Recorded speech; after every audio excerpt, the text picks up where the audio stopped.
With the NASCAR Cup Series having a pretty good race at Kansas, there are some big takeaways that we can have from this, and also I think some big changes that NASCAR could make and other drivers could make moving forward. So I want to go over all of that here today. First off, and this is the biggest thing that I want to talk about with this, is while we have the 2026 schedule, in the future, can we please shift the schedule to more cookie cutters? I know it stands and flies in the face of all that was said prior to the next gen car being here, but we are now on year 4 of this car.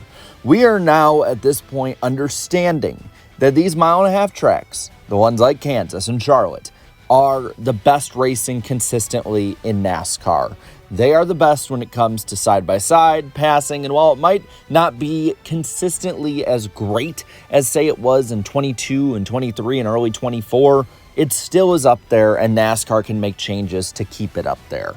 Right now, we have 7 mile-and-a-half races on the 2025 schedule. We go to 8 next year with the mile-and-a-half of Chicagoland Speedway, with the addition of that over the Chicago Street Course. But I think we can have a few more without oversaturating it completely.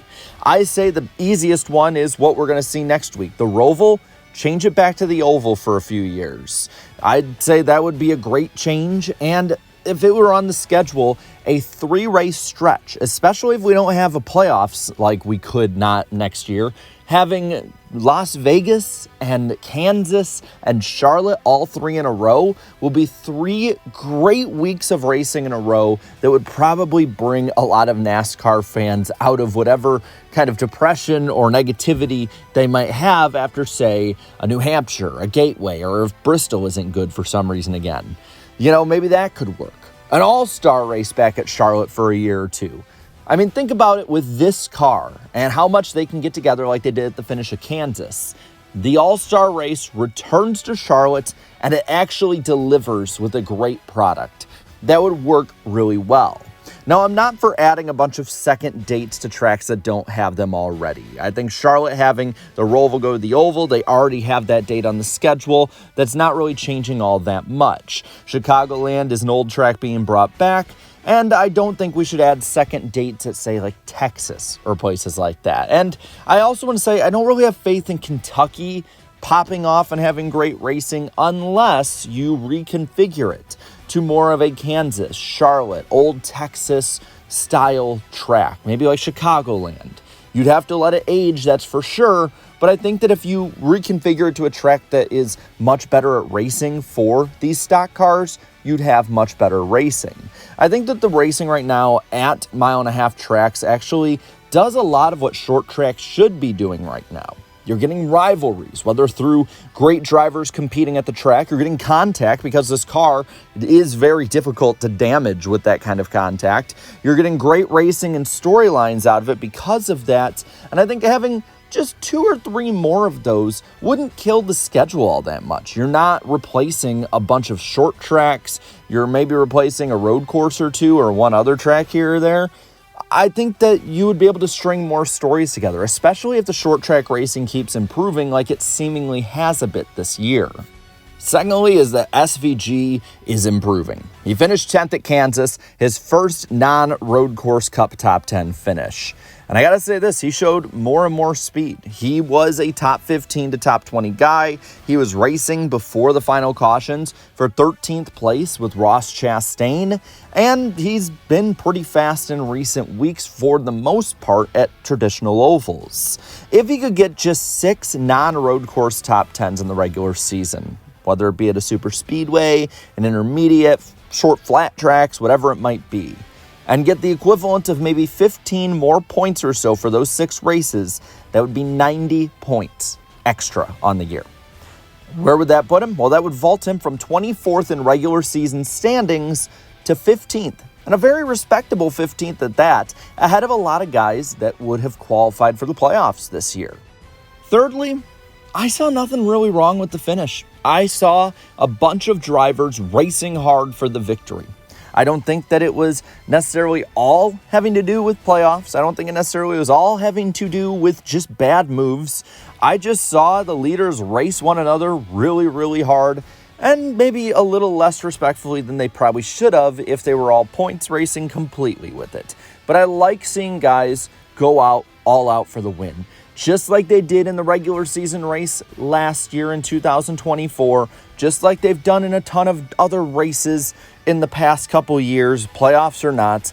I liked that they just kept racing hard and made mistakes because of that. The best in the world pushed each other to be the best. Sure, was Elliott not the best one all day? No, but he was one of them. He was in the right place, and he had the right strategy and the right tires and left tires on, and he was able to capitalize on all of that and win. That is, as many people like to say, quintessential stock car racing.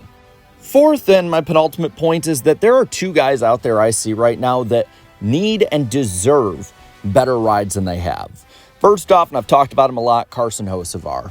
While he can be very polarizing for his driving style, he seemingly is always competing with the top guys in the Spire 77.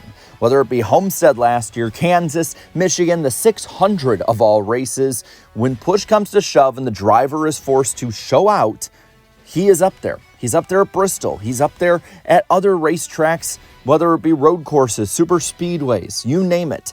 He just, in my opinion, doesn't have the team behind him right now to fully capitalize on that. While Spire has gotten better, Hocevar's speed with that team is at a different level. I would love to see what he could do with tier 2 or 3 teams above where they are right now, because I think that Spire's still about a tier 3 team, so maybe 1 or 2 tiers, I should say. I would like to see what he can do in a Trackhouse car, for instance. I think that's a level above Spire. I would love to see what he could do in the Hendrick 48 car if that ride opens up and he is able to go in it. I know he's not the Hendrick archetype, but I'd love it. Zane Smith has surprisingly run in the top 10 a lot more than people give him credit for. He ran well yesterday before he rode the wall Ross Chastain style on his side. And I think that he is somebody else that people are really overlooking talent-wise. If they want to keep him in the Ford tree, I'd love to see what he could do when Brad Keselowski retires from the 6 one day, or maybe put him in the 2 car. And lastly, this race was needed. This race was needed to be great, to have a great finish, to have some really solid racing all day, and to continue a good streak, but then be a level above that. There's been so much talk about the playoffs the last couple weeks, and it's going to continue. This, I don't think, changes that really all that much. But we needed a break from that kind of storyline. We needed a break in general from a lot of negativity, and it probably will pick up later this week when TV ratings come out or a story breaks or something like that. But a good reprieve from it, a good race, something that people can look forward to, that is always needed. And it's needed more and more as there's been so much frustration and apathy building up. And based on early polling, both from Jeff Gluck and myself, it looks like people really liked what they saw. So with that, I'll ask you this question. Out of 10 or an A to F grade, whatever you want to do, what was your grade of the Kansas race? And tell me why. Let me know down in the comments below. While you're at it, leave a like on this video, share this video, and subscribe to this channel for more great and fun NASCAR content. Thank you so much to all my channel members for your continued support. And until next time, have a good one.